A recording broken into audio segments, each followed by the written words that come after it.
तो आज जो हम लोग नए वीडियो में आदिकाल से स्टार्ट करेंगे। तो आदिकाल को सबसे पहले पढ़ते हैं, ठीक है।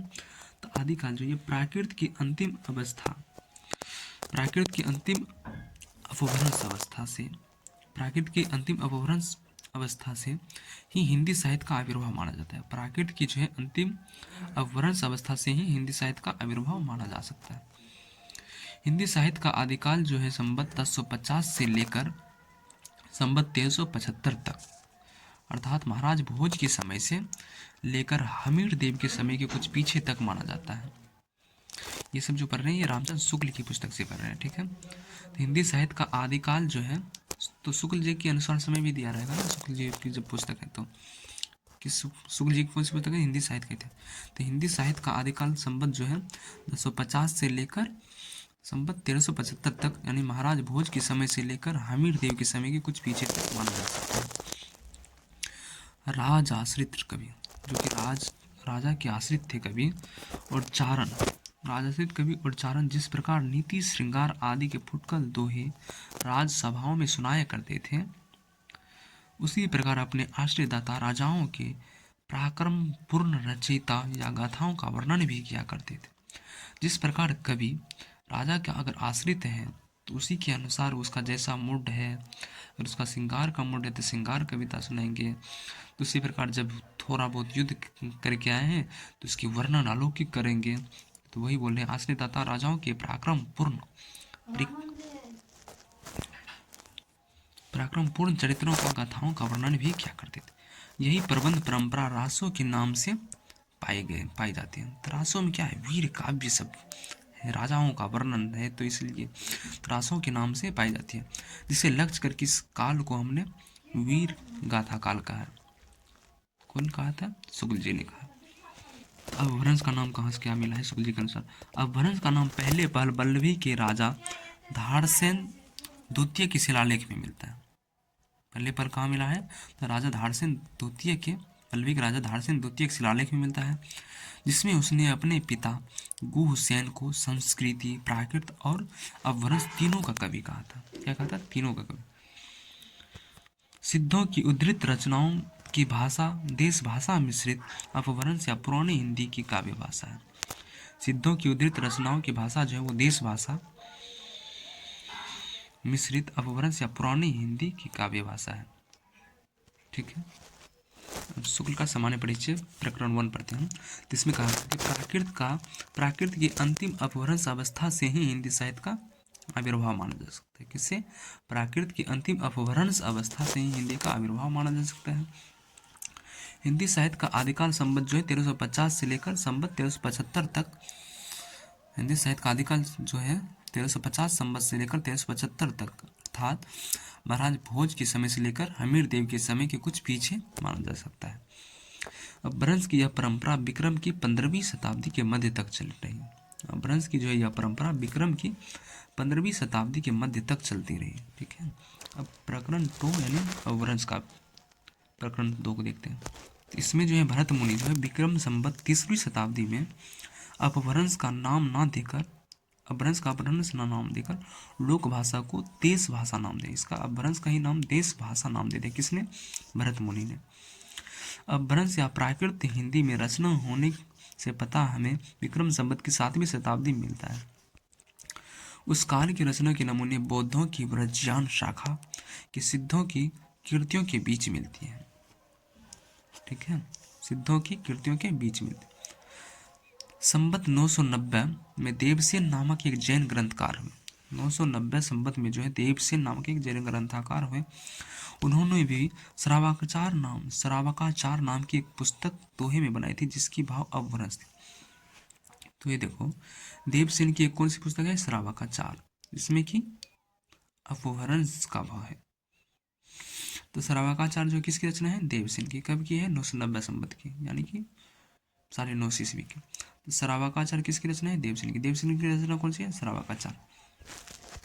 अगला पुष्यदंत जो है विक्रम संवत, जो कि 1029 विक्रम संवत के कवि हैं, यानी कि 57 सन घटा दो इसमें से। तो पुष्यदंत जो है वो आदि पुराण और उत्तर पुराण छुपाई में है। पुष्यदंत के आदि पुराण और उत्तर पुराण छुपाई में, पुष्पदंत कवि की जो रचना है आदि पुराण और उत्तर पुराण वो चौपाई में है, ठीक है। इधर बोध साहित्य नहीं, यानी कि सिद्ध साहित्य, ठीक है, सिद्ध साहित्य कल पढ़ेंगे। तो पुष्पदंत के जो तो रचना है आदि पुराण और उत्तर पुराण वो चौपाई में है, ठीक। तो अब जो देखते हैं हम लोग आदि काल का नामांकन एवं प्रस्तोता। तो आदि काल को जो किसने क्या नाम दिया और कौन नाम दिया, आदि काल का नाम किसने कौन नाम दिया उसको देखते हैं। तो आदिकाल को चारण काल किसने कहा था, तो जॉर्ज ग्यूटेसन। तो जॉर्ज ग्यूटेसन ने किसने कहा था, चारण काल। तो चारण काल नाम किसने दिया था आदिकाल का, तो जॉर्ज ग्यूटेसन ने। चारण काल किसने नाम दिया था, तो जॉर्ज ग्यूटेसन। अब प्रारंभिक काल मिश्र बंधु। अब देखो प्रारंभिक काल मिश्र बंधु, मिश्र बंधु में कितने भाई थे, तो 3 थे। कौन कौन, गणेश बिहारी, श्याम बिहारी और सुखदेव बिहारी। गणेश बिहारी, श्याम बिहारी और सुखदेव बिहारी। तो सबसे पहले जो हम आरंभ या प्रारंभ करते हैं तो किससे करते हैं, गणपति वंदना से। गणपति सब देवताओं में श्रेष्ठ है ना, तो इसलिए प्रारंभ हम उसी से करते हैं, तो हो जाएगा मिश्र बंधु, ठीक। आरंभिक काल का भी गणपति चंद्रगुप्त ही प्रारंभ आरंभ। देखो दोनों ऑप्शन मिश्र बंधु और गणपति दोनों में ऑप्शन ए बी ऐसे नहीं रहेगा। अगर मिश्र बंधु रहेगा तो गणपति नहीं रहेगा, गणपति रहेगा तो मिश्र बंधु नहीं रहेगा, ठीक है। तो प्रारंभिक या आरंभिक आ जाए, अगर उसमें से ऑप्शन दिया रहेगा या तो मिश्र बंधु या गणपति, तो जो ऑप्शन रहेगा इसी दोनों में से एक मारना है, ठीक है। प्रारंभ या आरंभ किससे करते हैं, गणपति से। तो गणपति चंद्रगुप्त या मिश्र बंधु। उसके बाद बीज वपन काल। तो बीज वपन का, बीज का जो उद्भव होता है वही तो होता है बीज वपन। तो किससे होगा, भगवान महावीर जी से ना। लक्ष्मण जी जब मूर्छित हो गए थे तो उसका जीवन दान किसने दिया था, अशोक की भगवान महावीर ही तो संजीवनी की बूटी यानी कि जड़ी और बीज लेने के लिए, संजीवनी का जो बीज था भगवान महावीर प्रसाद ही तो लेकर आए थे। भगवान महावीर जी ही तो लेकर आए थे ना संजीवनी का बीज। तो इसलिए बीज वपन काल किससे होगा, महावीर प्रसाद से। बीज वपन काल महावीर प्रसाद द्वितीय से भगवान के नाम पर होगा जी। भगवान जी तो लक्ष्मण के को बचाने के लिए जो है वो संजीवनी का बीज लेने यानी संजीवनी लेने गए थे ना। तो बीज वपन काल महावीर प्रसाद द्वितीय। अब आ जाते हैं वीर गाथा काल। वीर गाथा काल किसने कहा था आदिकाल को, तो वीर गाथा काल रामचंद्र शुक्ल। तो राम भगवान क्या थे, वीर थे, तो इसने अपनी गाथा लिख दिया तो रामचंद्र शुक्ल ने। तो वीर राम क्या थे, वीर थे, तो उसने अपनी गाथा लिख दिया तो वीर गाथा काल किसने कहा, तो रामचंद्र शुक्ल ने।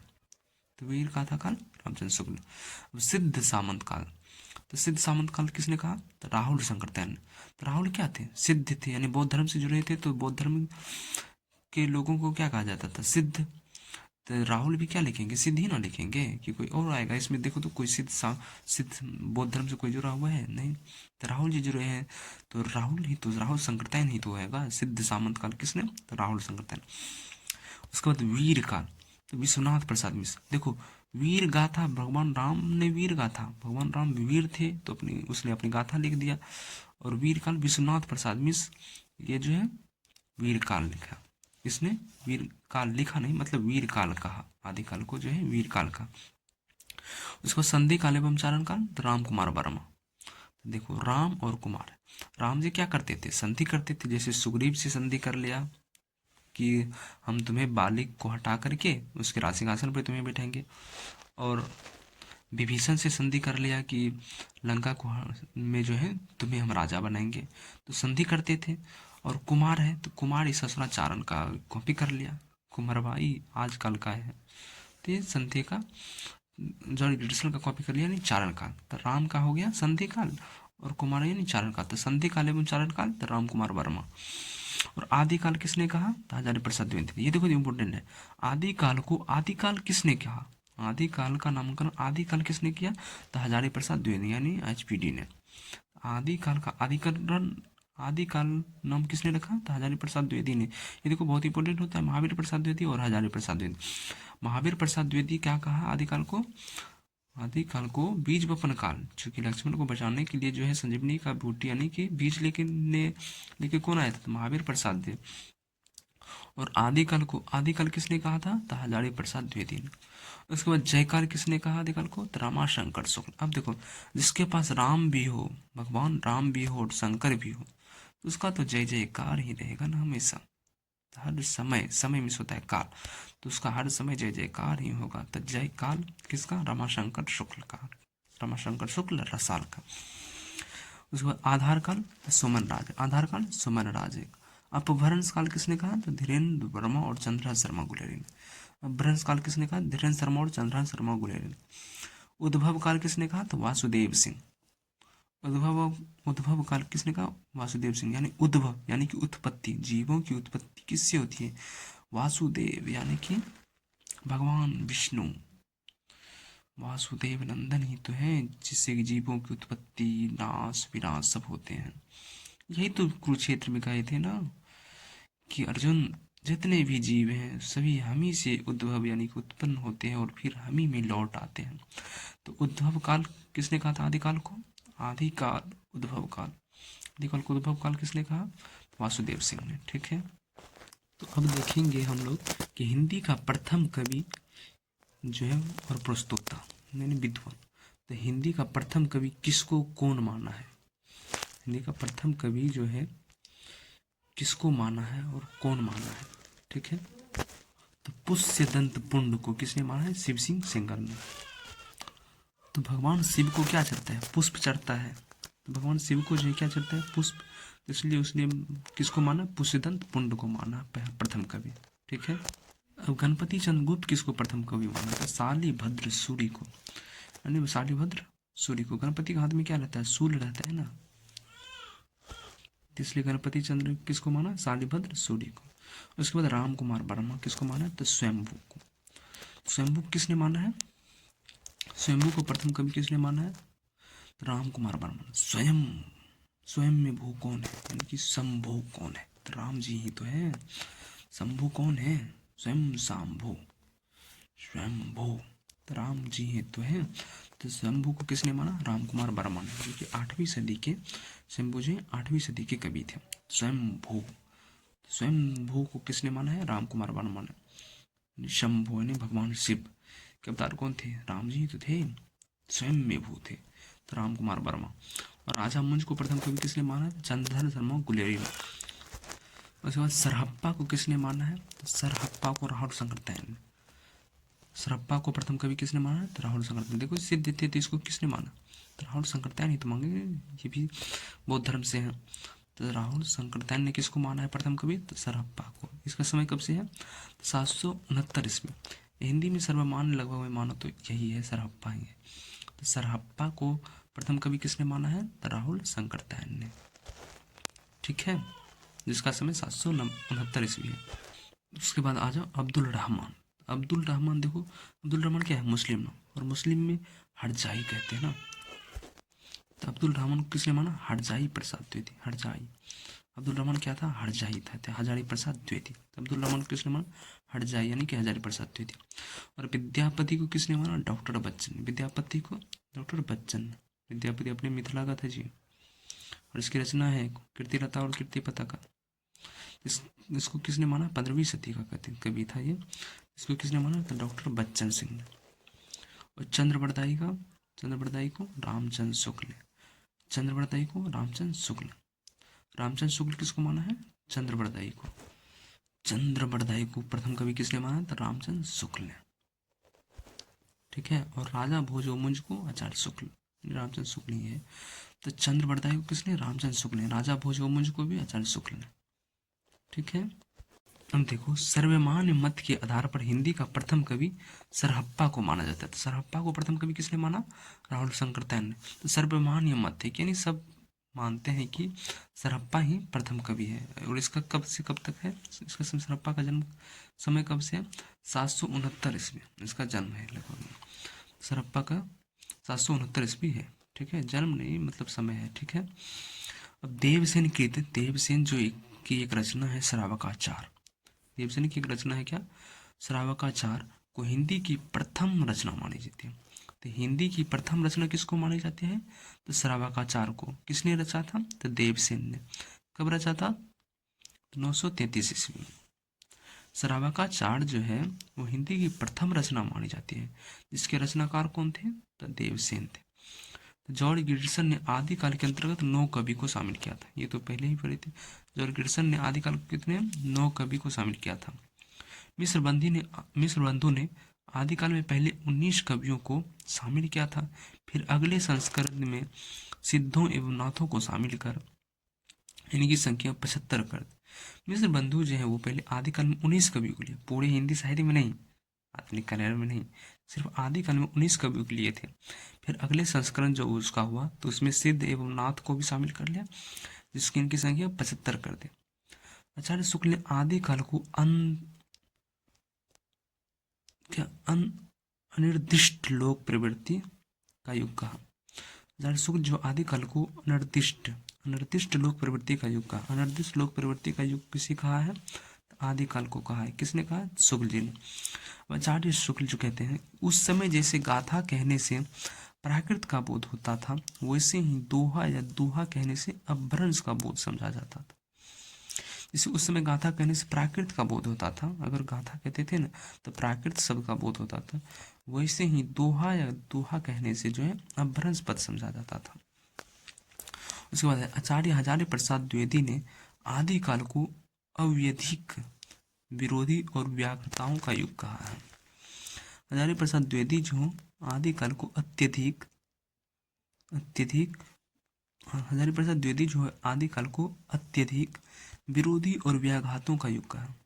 आदिकाल को अत्यधिक विरोधी और व्याघातों का युग किसने कहा है? हजारी प्रसाद द्विवेदी ने। अत्यधिक विरोधी और व्याघातों का युग किसे कहा है? हजारी प्रसाद द्विवेदी ने किसे कहा? आदिकाल को। हजारी प्रसाद द्विवेदी दोहा या दोहा अपभ्रंश का अपना छंद है। हजारी प्रसाद द्विवेदी ने कहा है कि दोहा या दोहा अपभ्रंश का अपना छंद है, उसी प्रकार जिस प्रकार गाथा प्राकृत का अपना छंद है। ठीक है, अब अपभ्रंश साहित्य पढ़ेंगे जिसका समय है 500 से 1000 ईस्वी। अपभ्रंश साहित्य का समय क्या है? 500 से 1000 ईस्वी। ठीक है, डॉक्टर हरदेव बहरी ने 7वीं सदी से 11वीं सदी के अंत तक को अपभ्रंश का स्वर्ण काल माना। डॉक्टर हरदेव बहरी ने 7वीं सदी से 11वीं सदी के अंत तक को अपभ्रंश का स्वर्ण काल माना। अपभ्रंश में 3 प्रकार के बंद मिलते हैं। तो कौन कौन बंद मिलते हैं? तो दोहा बंद, पदरिया बंद और गोए पद बंद। दोहा बंद, पदरिया बंद, गोए पद बंद। हरदेव बहरी ने 7वीं से 11वीं सदी के अंत तक को अपभ्रंश का स्वर्ण काल माना है। ठीक है, और अपभ्रंश में कितने प्रकार के बंद मिलते हैं? तो 3 प्रकार के। कौन कौन? दोहा बंद, पदरिया बंद और गोए पद बंद। आगे है अपभ्रंश का चरित्र काव्य किसी चरित्र विशेष पर आधारित काव्य पदरिया बंद में लिखा गया है। अपभ्रंश का चरित्र काव्य जो है किसी चरित्र विशेष पर आधारित काव्य पदरिया बंद में लिखा गया है। ठीक है, पदरी 16 मात्राओं का छंद है। इसमें लिखे जाने वाले काव्य को पदरिया बंद कहा जाता है। पदरिया बंद क्या होता है? देखो, दोहा, पदरिया बंद और गोएपद। पदरी 16 मात्राओं का छंद है। इसमें लिखे जाने वाले काव्यों को पदरिया बंद कहा जाता है। तो जैसे देखो 16 मात्रा रहता है। और आगे है चरित्र काव्यों के पदरिया छंद की 8 पंक्तियों के बाद छत्ता है कि धत्ता ऐसे कुछ है, धत्ता दिया जाता है जिसे करवक कहते हैं। 8 पंक्तियों के बाद, जैसे 1 2 3 8 पंक्ति लिखे जिसमें कि 16 मात्रा है, तो 16 गुना 8 टोटल कितना हो जाएगा? इतना। और 8 पंक्तियों के बाद जो है धत्ता दिया जाता है, फिर 8 पंक्ति लिखा जाता है 16 मात्राओं का, फिर 8 पंक्ति लिखा जाएगा 16 मात्राओं का। ठीक है, तो यही बोला कि 16 मात्राओं का छंद है। इसमें लिखे जाने वाले को पदरिया बंद कहते हैं।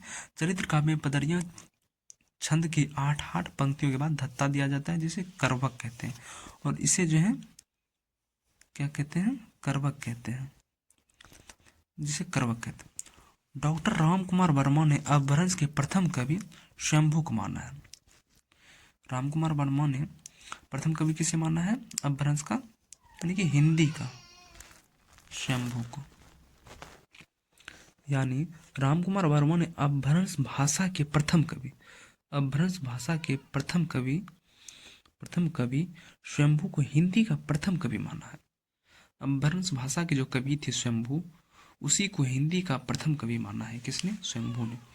ठीक है, और शंभू जो है वो अपभ्रंश का वाल्मीकि तथा व्यास भी कहा जाता है। और शंभू को जो है जैन परंपरा का भी प्रथम कवि माना जाता है। स्वयंभू को जैन परंपरा का भी प्रथम कवि माना जाता है। अब अपभ्रंश के कुछ कवि को देखते हैं। तो प्रमुख कवि पहले आ जाते हैं, ज्वैनेंद्रो को देखते हैं। ठीक है, तो स्वयंभू का जो था ये 8वीं सदी के कवि थे, समथिंग 8वीं सदी के कवि थे। और ज्वैनेंदु ये 6ठी सदी के कवि थे। ज्वैनेंदु यानी योगेंदु 6ठी सदी के कवि ज्वैनेंदु से दोहा छंद का आरंभ माना जाता है। ज्वैनेंदु जो कवि हैं 6ठी सदी के हैं और इनसे दोहा छंद का आरंभ माना जाता है। किनसे? ज्वैनेंदु से दोहा छंद का आरंभ किससे माना जाता है? तो ज्वैनेंदु से।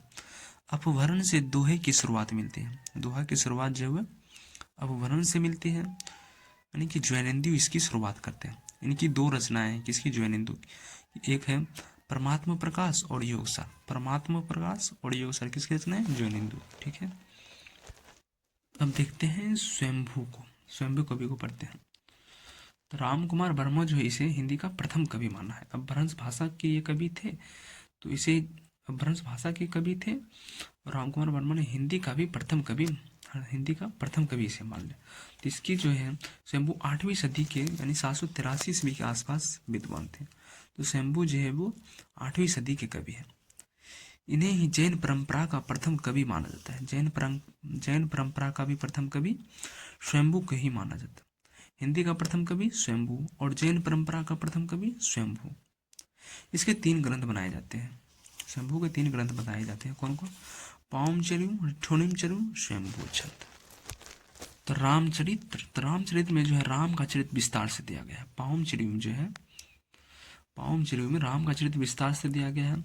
अपभ्रंश का आदि काव्य है। पावमचरित जो है अपभ्रंश का आदि काव्य है और अपभ्रंश का रामायण भी कहा जाता है। अपभ्रंश का रामायण कहा जाता है। कौन? पावमचरित। अपभ्रंश का रामायण किसे कहा जाता है? पावमचरित का। तो स्वयंभू का 3 ग्रंथ है। कौन कौन? पावमचरित, रिठोनिमचरित और स्वयंभू छंद। तो पावमचरित जो है राम का चरित्र विस्तार से दिया गया है और अपभ्रंश का आदि काव्य है। ये पावमचरित जो है अपभ्रंश का आदि काव्य है और अपभ्रंश का रामायण भी कहा जाता है इसे, पावमचरित को। दूसरा है रिठोनिमचरित। इसमें जो है कृष्ण का चरित्र विस्तार से दिया गया है। रिठोनिमचरित में चरु मिस होता है चरित्र, चरी मिस होता है चरित्र। ठीक है, तो पावमचरित यानी कि राम का चरित्र इसमें है और अपभ्रंश का आदि काव्य है और अपभ्रंश का रामायण भी कहा जाता है। रिठोनिमचरित में कृष्ण का चरित्र है, स्वयंभू का छंद तथा स्वयंभू इसमें नाम ही है। तो स्वयंभू को अपभ्रंश का वाल्मीकि तथा व्यास कहा जाता है। अब देखो वाल्मीकि क्यों कहा जाता है? क्योंकि रामायण की रचना किसने किया था? वाल्मीकि ने। रामायण की रचना किसने की थी? वाल्मीकि ने। तो यहाँ भी पावमचरित जो रचना की ये राम का चरित्र यानी कि अपभ्रंश का रामायण रचा, तो इससे भी वाल्मीकि की उपाधि मिल गई। वाल्मीकि एक तरीके अपभ्रंश का वाल्मीकि तुलना हो रहा है। यहाँ पे वाल्मीकि जो है जातिवाचक संज्ञा बन गई। ठीक है, क्या हो गया? जातिवाचक, व्यक्तिवाचक संज्ञा नहीं है, जातिवाचक संज्ञा यहाँ पर बन गई। तो अपभ्रंश का वाल्मीकि कहा जाता है। क्यों कहा जाता है? क्योंकि रामायण की इसने भी रचना की थी अपभ्रंश भाषा। और व्यास भी कहा जाता है यानी कि वेद व्यास। व्यास ने महाभारत या भागवत गीता की रचना की है। तो यहाँ पर रिठोनिमचरित का यानी कि कृष्ण का भी जो है चरित्र लिख दिया। तो इसे वाल्मीकि और व्यास यानी वेद व्यास दोनों कहा जाने लगा, क्योंकि ये दो ग्रंथ लिख दिए। ठीक है, तो स्वयंभू को अपभ्रंश का वाल्मीकि तथा व्यास कहा जाता है। स्वयंभू ने अपनी भाषा को देसी भाषा कहा। स्वयंभू जो अपनी भाषा को देसी भाषा कहा, यानी अपनी भाषा कौन थी इसकी? अपभ्रंश। अपभ्रंश को स्वयंभू जो है देसी भाषा कहा है। तो इनके पावमचरित ग्रंथ को इनके पुत्र त्रिभुवन ने पूरा किया। इनका जो पावमचरित ग्रंथ था, ये पावमचरित, ये कुछ भाग अधूरे रह गए थे, तो इनको पूरा किसने किया? तो पावमचरित के ग्रंथ को इनके पुत्र त्रिभुवन ने पूरा किया। किसने? त्रिभुवन यानी तीनों भुवन। पावमचरित में राम का चरित्र विस्तार से है। इसमें 5 कांड तथा 83 संधियां। 5 कांड है और 83 संधियां। कितना संधियां किए थे राम जी? सुग्रीव जी से, विभीषण जी से और ऐसे ऐसे कितना जाने कितनों से। तो पावमचरित में राम का चरित्र विस्तार से है। इसमें 5 कांड तथा 83 संधियां हैं। और अपना जो गोस्वामी तुलसीदास का रामचरितमानस है उसमें कितने कांड हैं? तो उसमें 7 कांड है। कितना? 7 कांड। कौन कौन से? सबसे पहले तो बाल्यकांड है, फिर उसके बाद अयोध्या कांड। बाल्यकांड कहाँ पे करेंगे? अयोध्या में। अयोध्या बाल्यकांड। उसके बाद कहाँ पे करेंगे? अयोध्या में। तो अयोध्या कांड हो गया। फिर उसके बाद जंगल जाते हैं ऋषि एक साथ, तो अरण्य कांड। तो जंगल में तारका राक्षस को मार देते हैं, तो अरण्यकांड हो गया। फिर उसके बाद जो है वो किष्किंधा में कांड करते हैं, यानी कि जहाँ पे सुग्रीव से मिलने जाते हैं और बाली को मार देते हैं वहीं पे, तो किष्किंधा कांड हो गया।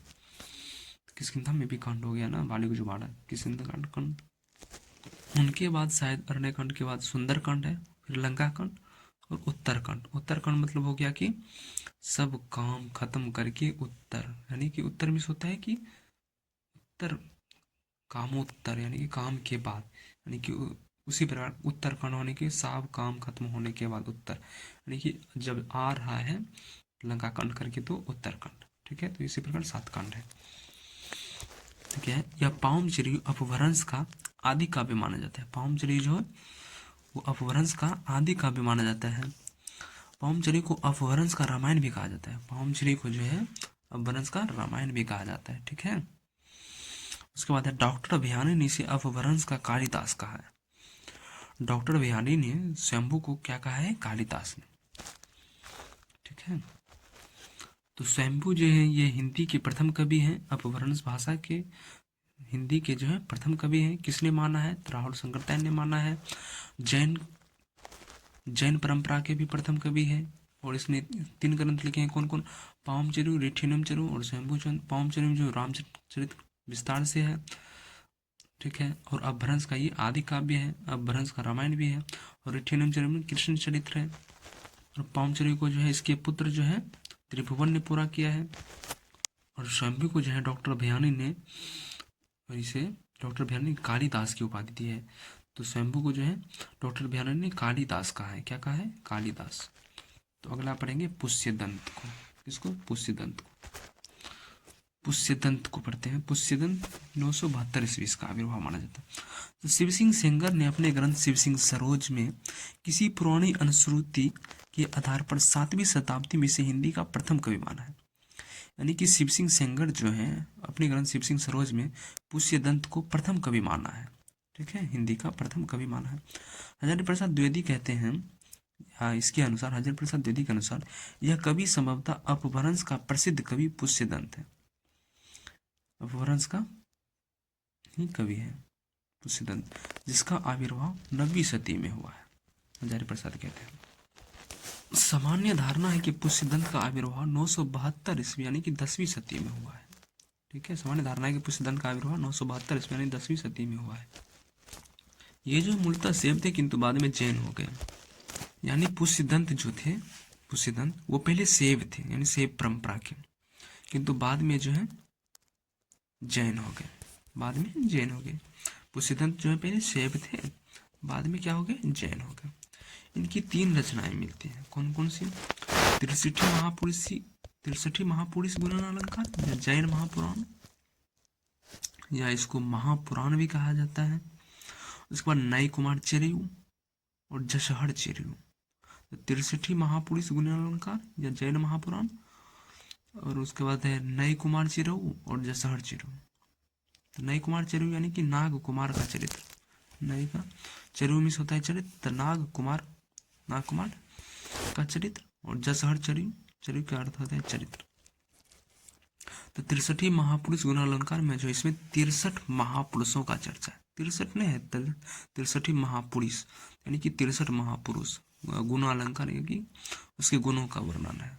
गुण अलंकार, अलंकार में होते हैं वही। तो इसमें 63 महापुरुषों के गुणों की चर्चा है। 63 महापुरुष। डॉक्टर अभियानी ने हिंदी का भवभूति कहा है। किसको भवभूति कहा है? तो पुष्यदंत को जो है, पुष्यदंत को डॉक्टर अभियानी ने हिंदी का भवभूति कहा है। और स्वयंभू को क्या कहा है डॉक्टर अभियानी ने? तो स्वयंभू को जो है अपभ्रंश का कालिदास कहा है। स्वयंभू को डॉक्टर अभियानी ने अपभ्रंश का कालिदास कहा है, और पुष्यदंत को क्या कह रहा है कि हिंदी का भवभूति कहा है पुष्यदंत को डॉक्टर अभियानी ने, और स्वयंभू को अपभ्रंश का कालिदास कहा। शिव सिंह सेंगर ने भाखा की जड़ कहा है। शिव सिंह सेंगर ने पुष्यदंत को भाखा की जड़ कहा है। इन्होंने यानी कि पुष्यदंत ने स्वयं को अभिमान मेरु, बाप रे देखिए कितने खतरनाक उपाधि लड़के, अभिमान मेरु काव्य रत्नाकर, कवि कुल तिलक, कवि कुलों का तिलक आदि उपाधियों से विभूषित किया है। डॉक्टर तगाड़े ने पुष्यदंत की भाषा को मराठी की जननी का माना है।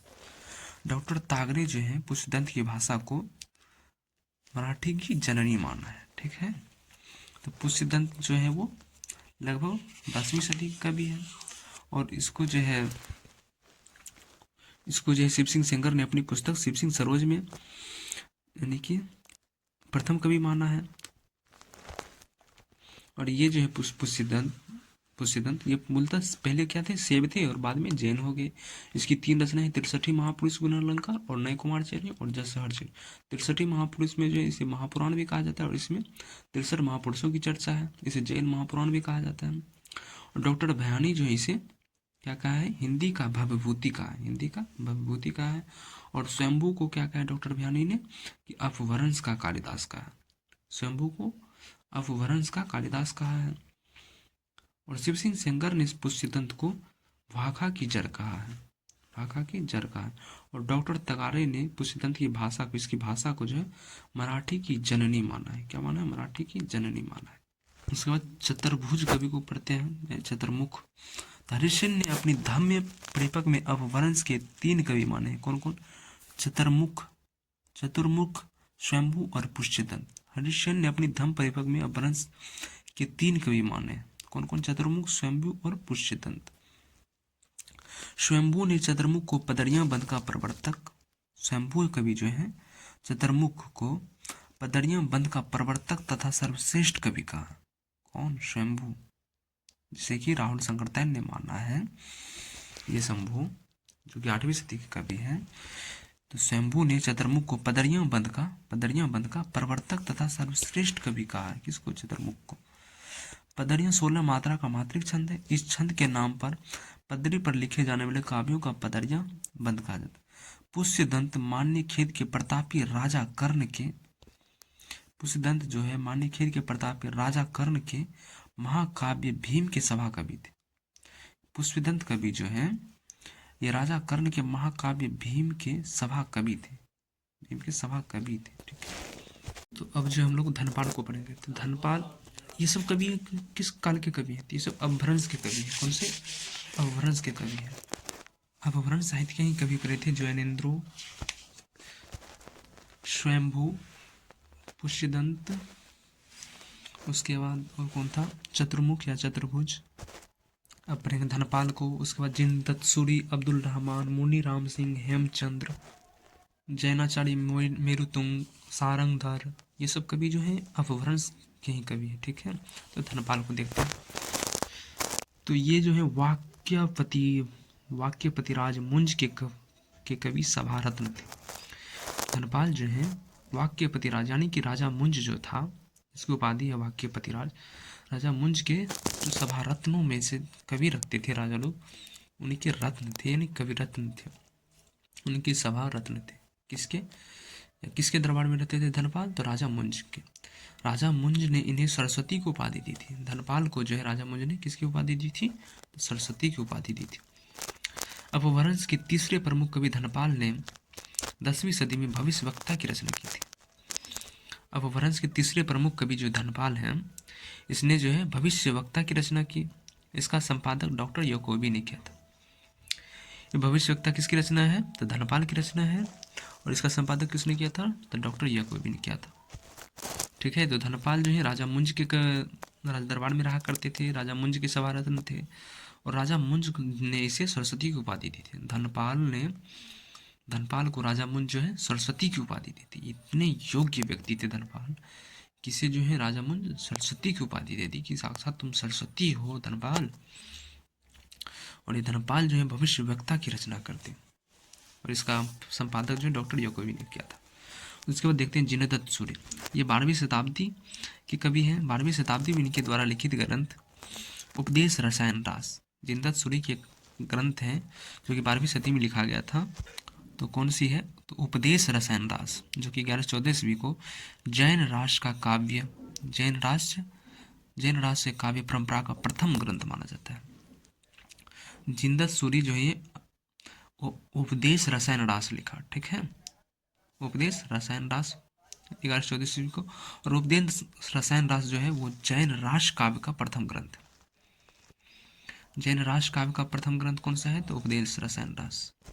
तो जिनदत्त सूरी जो 12वीं शताब्दी इनके द्वारा लिखित ग्रंथ है, 12वीं शताब्दी में इनके द्वारा लिखित ग्रंथ है कौन सा? उपदेश रसायन रास। क्या? उपदेश रसायन रास, जो कि जैन रास काव्य का प्रथम ग्रंथ माना जाता है। क्या? जैन रास का जो है प्रथम ग्रंथ माना। उपदेश रसायन रास जो अपभ्रंश भाषा का प्रथम काव्य, पहले तो ये अपभ्रंश के कवि थे, ठीक है। और उपदेश रसायन रास जो है वो अपभ्रंश का प्रथम काव्य है। अपभ्रंश का प्रथम काव्य कोई है वो उपदेश रसायन रास है, अपभ्रंश भाषा का प्रथम काव्य है। और उपदेश रसायन रास जो है ये जैन रास काव्य का परंपरा, जैन रास काव्य का भी प्रथम ग्रंथ है। तो जैन रास काव्य का भी प्रथम ग्रंथ उपदेश रसायन रास। जैनाचार्यों के भी जो जितने ग्रंथ हुए हैं वो लिखित हैं अपभ्रंश भाषा में। किसमें? अपभ्रंश भाषा में ही लिखित हैं। जैन के भी जितने भी ग्रंथ हैं वो अपभ्रंश में भी लिखे गए हैं, अधिकतर अपभ्रंश में ही लिखे गए हैं, ठीक है। रास काव्य परंपरा का हिंदी में परिवर्तन करने का श्रेय रास काव्य का जो है रास काव्य परंपरा का हिंदी में परिवर्तन करने का श्रेय भारतेश्वर बाहुबली रास के रचयिता, भारतेश्वर बाहुबली के रचयिता श्री शालिभद्र सूरी को जाता है। तो ये क्या बोल रहे हैं कि रास काव्य परंपरा का जो है हिंदी में परिवर्तन करने का श्रेय किसको जाता है? तो भारतेश्वर बाहुबली रास एक था ग्रंथ, भारतेश्वर बाहुबली रास। तो इसकी रचना किसने किया था? शालिभद्र सूरी ने। भारतेश्वर बाहुबली रास की रचना किसने किया था? शालिभद्र सूरी ने। और शालिभद्र सूरी को ही कहा जाता है कि यही जो है रास काव्य परंपरा का हिंदी में परिवर्तन किया। रास काव्य परंपरा का हिंदी में परिवर्तन किया। कौन किया?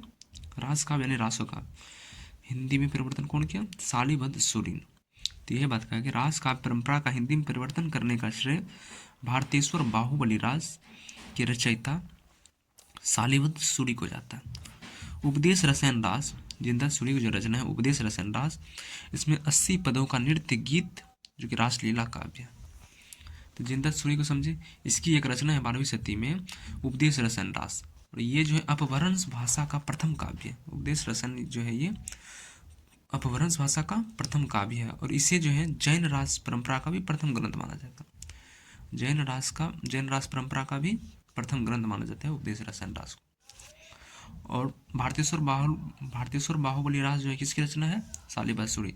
और शालिभद्र सूरी को ही कहते हैं कि शालिभद्र सूरी को ही कहा जाता है कि इसने जो है रास काव्य का प्रवर्तन हिंदी में किया, ठीक है। अब जो चच्चा अब्दुल को भरेंगे, चच्चा यानी अब्दुल रहमान को। अब्दुल रहमान का संदेश रासक, अब्दुल रहमान का संदेश रासक देसी भाषा में मुसलमान द्वारा रचित प्रथम ग्रंथ है। देसी भाषा यानी कि अपभ्रंश को देसी भाषा कहा जाता है, ठीक है। धनपाल के बारे में, धनपाल की जो रचना है भविष्यत, एक बात और जानो, धनपाल की जो रचना है भविष्यत कहा, धनपाल की जो रचना है वो भविष्यत कहा। ये अपभ्रंश का प्रथम प्रबंध काव्य भी है। ये क्या है? अपभ्रंश का प्रथम प्रबंध काव्य है जिसका संपादन डॉक्टर याकोबी ने किया है, ठीक है।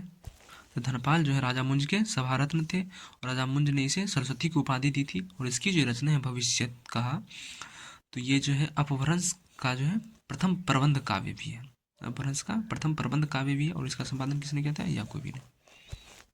अब्दुल रहमान को पता है, ठीक है। अब्दुल रहमान जो संदेश रासक, अब्दुल रहमान का संदेश रासक देसी भाषा में मुसलमान द्वारा रचित प्रथम ग्रंथ। किसी मुसलमान के द्वारा जो अपभ्रंश भाषा में लिखा गया प्रथम ग्रंथ कौन सा है? संदेश रासक। संदेश रासक जो प्रथम ग्रंथ है जिसकी रचना मुसलमान ने किया था, वो भी देसी भाषा यानी कि अपभ्रंश में, ठीक है। संदेश रासक एक खंड काव्य। संदेश रासक क्या है? संदेश रासक जो एक खंड काव्य है जिसमें विक्रमपुर की एक वियोगिनी की विरह कथा वर्णित है। संदेश रासक जो ये मुसलमान ने रचा था, मुसलमान की रचित प्रथम ग्रंथ है। और संदेश रासक जो खंड काव्य है जिसमें कि विक्रमपुर की एक वियोगिनी की विरह कथा वर्णित है। विद्वानों ने इसका समय, किसका समय? संदेश रासक का समय 12वीं शती का उत्तरार्ध और 13वीं शती का आरंभ माना है। यह प्रथम धर्मेतर रास ग्रंथ है। संदेश रासक जो प्रथम धर्मेतर रास ग्रंथ है। विश्वनाथ त्रिपाठी विश्वनाथ त्रिपाठी ने इसकी भाषा को संक्रांति काल भाषा माना है।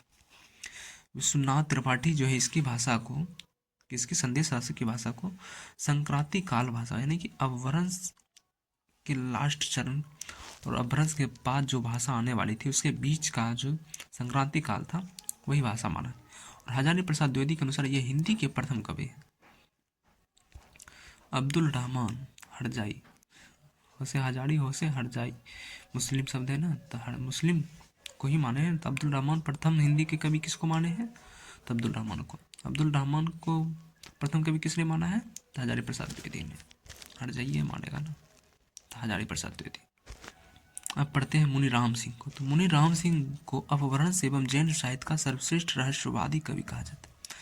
मुनि राम सिंह को जो है वो अपभ्रंश एवं जैन साहित्य का सर्वश्रेष्ठ रहस्यवादी कहा जाता है। मुनि राम सिंह को अपभ्रंश भी और जैन साहित्य दोनों का सर्वश्रेष्ठ रहस्यवादी कवि कहा जाता है। तो अपभ्रंश और जैन साहित्य का सर्वश्रेष्ठ रहस्यवादी कवि कौन है? तो मुनि राम सिंह। डॉक्टर हीरालाल मुनि राम सिंह का आविर्भाव का समय 1000 ईस्वी माना। कब माना है? 1000 ईस्वी। उनका पाहुड़ दोहा चर्चित है। मुनि राम सिंह का जो है पाहुड़ दोहा चर्चित है। एक बार कौन सी भाषा किस समय चल रही थी वो एक बार देख लो, ठीक है। तो प्राचीन काल जो वैदिक संस्कृति कब से कब था? 2000 ईस्वी से 2000 ईसा पूर्व से 1000 ईसा पूर्व तक। और लौकिक संस्कृति 1000 ईसा पूर्व से 500 ईसा पूर्व। और मध्यकालीन आर्य भाषा में चला तो पाली कब से कब था? 500 ईसा पूर्व से 1 ईस्वी तक। पाली कब से कब था? 500 ईसा पूर्व से 1 ईस्वी तक। और प्राकृत 1 ईस्वी से 500 ईस्वी तक। और अपभ्रंश तथा 500 ईस्वी से 1000 ईस्वी तक। अपभ्रंश कब से कब तक था? तो 500 ईस्वी से 1000 ईस्वी तक। तो अपभ्रंश जो खत्म हुआ है 1000, अपना हिंदी जो आया है वो 1000 ईस्वी के बाद आया है। तो आधुनिक आर्य भाषा हिंदी, बांग्ला, उड़िया वो 1000 ईस्वी के बाद आया है, ठीक है। तो अपभ्रंश के जो भी कवि होंगे वो 1000 के आसपास के ही न होंगे। तो इसलिए मुनि राम सिंह जो 1000 ईस्वी के आसपास के, ठीक है। तो इनका दोहा जो पाहुड़ दोहा वो चर्चित रचना है राम सिंह का। अब पढ़ते हैं आचार्य हेमचंद्र को। किसको? आचार्य हेमचंद्र को। इसको पहले भी पीछे भी पढ़ चुके हैं भाषा का विकास में, ठीक है। तो इनका जन्म, आचार्य हेमचंद्र का जन्म 1088 ईस्वी में हुआ है। ये अपने समय में सबसे प्रसिद्ध जैन आचार्य थे। हेमचंद्र जो है वो अपने समय के सबसे प्रसिद्ध जैन आचार्य हैं। ये जो है हेमचंद्र गुजरात के सोलंकी राजा सिद्धराज जयसिंह और उनके भतीजे कुमार पाल के राज दरबार में रहते थे। हेमचंद्र जो है गुजरात के शासक के राज दरबार में रहा करते थे, जो कि राजा जयसिंह था, और उनका भतीजा कुमारपाल उनके दरबार में रहते थे। इनके व्याकरण है सिद्ध हेम, जो कि पढ़े थे ना अपभ्रंश में, उस भाषा का विकास में सिद्ध हेम और शब्दानुशासन। इनके व्याकरण का नाम है सिद्ध हेम या शब्दानुशासन। पर इनका व्याकरण सिद्ध हेम से प्रसिद्ध हुआ है। सिद्ध हेम जो है इनकी व्याकरण है किसकी? आचार्य हेमचंद्र की। तो सिद्ध हेम किसकी रचना है? तो हेमचंद्र की। सिद्ध हेम क्या है? व्याकरण है कि क्या चीज़ है? तो व्याकरण है। अपभ्रंश का ही व्याकरण है। सिद्ध हेम व्याकरण में संस्कृत, प्राकृत और अपभ्रंश तीनों का समावेश किया गया। सिद्ध हेम जो व्याकरण है आचार्य हेमचंद्र का, इसमें संस्कृत, प्राकृत और अपभ्रंश तीनों का समावेश किया गया। और इसे प्राकृत का पाणिनि कहा गया था। आचार्य हेमचंद्र को क्या कहा गया था? अच्छा, तो प्राकृत का पाणिनि कहा गया था, जो कि पढ़े भी थे पीछे। तो आचार्य हेमचंद्र को प्राकृत का पाणिनि कहा जाता है। प्राकृत का पाणिनि किसे कहा जाता है? आचार्य हेमचंद्र को, ठीक है। इनके अन्य पुस्तक यानी आचार्य हेमचंद्र की जो और भी कुछ पुस्तक हैं वो कौन कौन से हैं? तो कुमारपाल चरियो। तो कुमारपाल यानी कि राजा जो कुमारपाल यहाँ है ना, कुमारपाल के भी दरबार में उनके भतीजे का नाम था राजा गुजरात के राजा सिद्धराज जयसिंह का के भतीजे का नाम था कुमारपाल। तो इसी के नाम पर एक पुस्तक लिखा कुमारपाल चरियो। कुमारपाल चरियो नहीं, कुमारपाल चरित यानी कुमारपाल का चरित्र। उसके बाद योग शास्त्र, क्या योग शास्त्र। उसके बाद प्राकृत व्याकरण और छंदोनुशासन और देसी नाम वाला और हेमचंद्र, सिद्ध हेम या शब्दानुशासन। तो कुमारपाल चरित्र, योग शास्त्र, प्राकृत व्याकरण, छंदोनुशासन और देसी नाम वाला कोश, उसके बाद सिद्ध हेम या शब्दानुशासन, इनकी रचना थी, ठीक है। इसने भट्टी के समान एक द्व्याश्रय काव्य की भी रचना की थी। कौन? आचार्य हेमचंद जो है भट्टी के समान एक द्व्याश्रय काव्य की रचना की थी। तो आगे पढ़ेंगे सोमप्रभ सूरी को। सोमप्रभ सूरी इसने जो है कुमारपाल प्रतिबोध, इसने कुमारपाल प्रतिबोध यानी 1184 ईस्वी, इसने सोमप्रभ सूरी ने कुमारपाल प्रतिबोध गद्य पद्यमय संस्कृत प्राकृत काव्य है। इसकी रचना है कुमारपाल प्रतिबोध, जो कि गद्य पद्य में है, संस्कृत प्राकृत काव्य है। और जैनाचार्य मेरे तुंग को पढ़ेंगे, जैनाचार्य मेरे तुंग, जैनाचार्य यानी जैन के आचार्य मेरे तुंग। इसने प्रबंध चिंतामणि नामक एक ग्रंथ की रचना संस्कृत भाषा में की। तो जैनाचार्य की जो रचना है प्रबंध चिंतामणि, वो इसकी एक रचना है जैनाचार्य की। इसने प्रबंध चिंतामणि नामक एक ग्रंथ की रचना की, संस्कृत भाषा में की थी। प्रबंध चिंतामणि कौन सी भाषा में रचना की थी? तो संस्कृत भाषा में की थी। इसमें विवाद करने वाले 2 चरणों की कथा आई है, इसलिए इस अपभ्रंश को दोहा विद्या भी कहा जाने लगा। इसमें जो विवाद करने वाले 2 चरण की कथा आई है, इसलिए इस अपभ्रंश काव्य को दोहा विद्या भी कहा जाने लगा। अपभ्रंश से पूर्व दोहा का प्रयोग नहीं होता था, अपभ्रंश से पहले जो है दोहा का प्रयोग नहीं होता था, इसलिए दोहा ही इसे कहा गया। उनके बाद देखते हैं प्राकृत पेंगलम। प्राकृत पेंगलम कोई कवि नहीं बल्कि एक रचना है, जिसको कि लक्ष्मीधर जो है संकलन किया था। लक्ष्मीधर लिखा नहीं था बल्कि संकलन किया था अलग अलग जगहों से। तो प्राकृत पेंगलम को जो है लक्ष्मीधर ने 14वीं शताब्दी के अंत में प्राकृत पेंगलम नामक एक ग्रंथ का संग्रह किया। तो लक्ष्मीधर ने 14वीं शताब्दी के अंत में जो है प्राकृत पेंगलम नामक एक ग्रंथ का संग्रह किया। इसमें किसमें? प्राकृत पेंगलम में, जो इसमें प्राकृत पेंगलम में प्राकृत और अपभ्रंश छंदों की विवेचना की गई है। प्राकृत पेंगलम में जो है प्राकृत और अपभ्रंश दोनों की छंदों की विवेचना है। इसमें विद्याधर, सारंगधर, इसमें जो है प्राकृत पेंगलम विद्याधर, सारंगधर, जज्जल, बब्बर आदि कवियों की रचना मिलती है।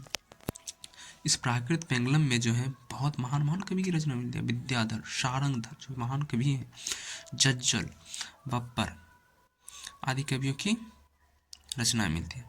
इन्हें प्राकृत पिंगलन सूत्र भी कहा जाता है। प्राकृत पेंगलम को जो है प्राकृत पिंगलन सूत्र भी कहा जाता है। तो देखो प्राकृत पेंगलम को जो है कोई लिखा नहीं है, बल्कि इसका संग्रह जो है लक्ष्मीधर ने किया था। कब किया था? 14वीं शताब्दी में किया था। तो लक्ष्मीधर जो है प्राकृत पेंगलम का संग्रह किया था। और प्राकृत पेंगलम जो है ये प्राकृत और अपभ्रंश दोनों छंदों की विवेचना की गई। प्राकृत और अपभ्रंश के छंदों की विवेचना की गई है। इसमें जो कवि हैं विद्याधर, सारंगधर, जज्जल, बब्बर आदि कवियों की रचना मिलती है। इन्हें इस प्राकृत पेंगलम को जो है प्राकृत पिंगलन सूत्र भी कहा जाता है। ठीक है, अब देखो बंशीधर नामक किसी विद्वान ने इनकी टीका लिखी। अब बंशीधर कोई विद्वान जो है प्राकृत पेंगलम की टीका लिखी। टीका क्या कहते हैं? जिससे हमारे वेद के भी कई टीका लिखे गए। तो बड़े बातों को थोड़ा छोटा रूप करके संक्षेप में मानव को समझा देना ही टीका कहलाता है। तो बंशीधर विद्वान जो है प्राकृत पेंगलम का टीका लिखा। प्राकृत पेंगलम में वर्णित 8 छंदों के आधार पर शुक्ल ने इस प्राकृत पेंगलम में जो है 8 छंदों का आधार लेकर शुक्ल ने हमीर रासों की कल्पना की। 8 ऐसे छंद थे जो कि हमीर रासों 8 ऐसे छंद थे जिस प्रकार के हमीर रासों में जिस प्रकार की रचना लय मिलती है, उसी प्रकार के लय और जो है शब्द मिलते हैं इसमें। प्राकृत पेंगलम में 8 छंद ऐसे हैं। तो 8 छंदों को जो पढ़ा शुक्ल जी ने तो इसकी कल्पना से इसको जो है हमीर रासों की याद आएगी कि हमीर रासों में भी तो ऐसे ही है लिखा हुआ, जो कि हमीर रासों के लेखक का पता नहीं चलता है कि कौन है लेखक। तो शुक्ल जी ने जब इस 8 छंदों को पता चला और इस 8 छंदों को देखा कि हाँ तो इसने सारंगधर ने लिखा है, तो जब हमीर रासों लिखा गया है उसमें कवि का नाम नहीं है, लेकिन इसी प्रकार के शब्द, वर्ण और लय मिलते हैं, तो इसने अंदाजा लगाया कि शायद हो ना हो इस हमीर रासों का लेखक भी यही हो सकता है, सारंगधर ही। तो यही कहा प्राकृत पेंगलम में वर्णित 8 छंद के आधार पर शुक्ल ने हमीर रासों की कल्पना की। वो इसके रचयिता सारंगधर को माना। हमीर रासों का लेखक कौन है किसी को पता नहीं था, लेकिन शुक्ल ने इस 8 छंदों को पढ़कर आधार बनाकर समझ लिया कि हमीर रासों के लेखक हो ना हो सारंगधर ही है, यही है सारंगधर। तो अब सारंगधर को पढ़ते हैं। ठीक है, सारंगधर ये कौन से कवि हैं, इसकी रचना क्या है? तो सारंगधर की रचना है कि हमीर रासों। ठीक है, हमीर रासों। तो सबसे पहले तो हमीर रासों के रचयिता कौन है किसी को पता ही नहीं था। हमीर रासों के रचयिता कौन है किसी को पता ही नहीं था। तो किंतु शुक्ल जी ने प्राकृत पेंगलम में जो है जब 8 छंदों को पढ़ा, प्राकृत पेंगलम में जो सारंगधर की रचना था, सारंगधर की जो 8 छंद थे उसको पढ़ा, तो उससे जब मिलान किया तो हमीर रासों में भी उसी प्रकार के छंद मिले। तो शुक्ल जी ने इस मिलती जुलती लेखन के कारण हमीर रासों के रचयिता सारंगधर को माना। तभी से हमीर रासों के रचयिता किसे में कहा जाने लगा? सारंगधर को। ठीक है, सारंगधर को। तो शुक्ल जी ने हमीर रासों के रचयिता सारंगधर को और राहुल संकृत्यायन ने जज्जल को माना है। देखो, शुक्ल जी ने हमीर रासों के रचयिता किसको माना है? सारंगधर को। और राहुल संकृत्यायन ने किसको माना है? तो जज्जल को। तो शुक्ल जी सारंगधर को मानते हैं हमीर रासों के रचयिता। शुक्ल ने हमीर रासों के रचयिता किसको माना है? सारंगधर को। और राहुल संकृत्यायन किसको माना है? तो जज्जल को। किसको माना है? राहुल संकृत्यायन ने हमीर रासों के रचयिता जज्जल को माना है। ठीक है, और शुक्ल ने हमीर रासों के रचयिता सारंगधर को माना।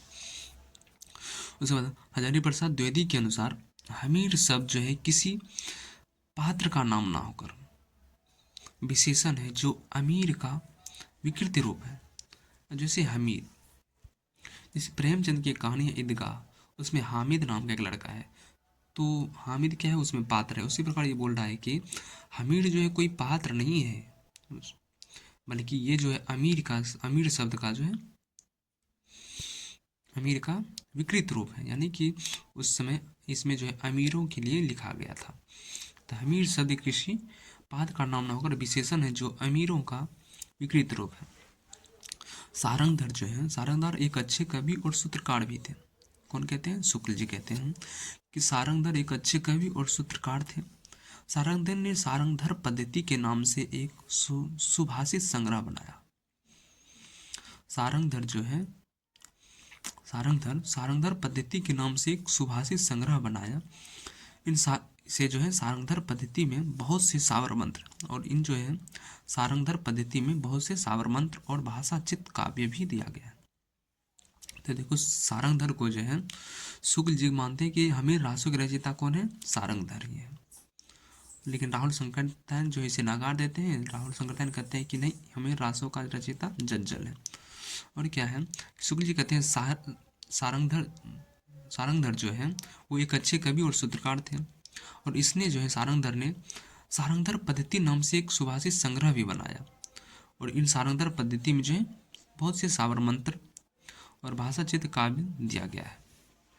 उसके बाद है कि इनका आयुर्वेद का भी ग्रंथ प्रसिद्ध रहा है। सारंगधर का एक ग्रंथ है आयुर्वेद का ग्रंथ, वो भी प्रसिद्ध रहा है। बच्चन सिंह ने इन्हें कुंडलियां छंद का प्रथम प्रयोक्ता माना है। बच्चन जी जो है इन्हें कुंडलियां छंद, अमिताभ बच्चन का पप्पा जी बच्चन सिंह ने इन्हें कुंडलियां छंद का प्रथम प्रयोक्ता माना है। तो कुंडलियां छंद का प्रथम प्रयोक्ता कौन है? तो सारंगधर ही है।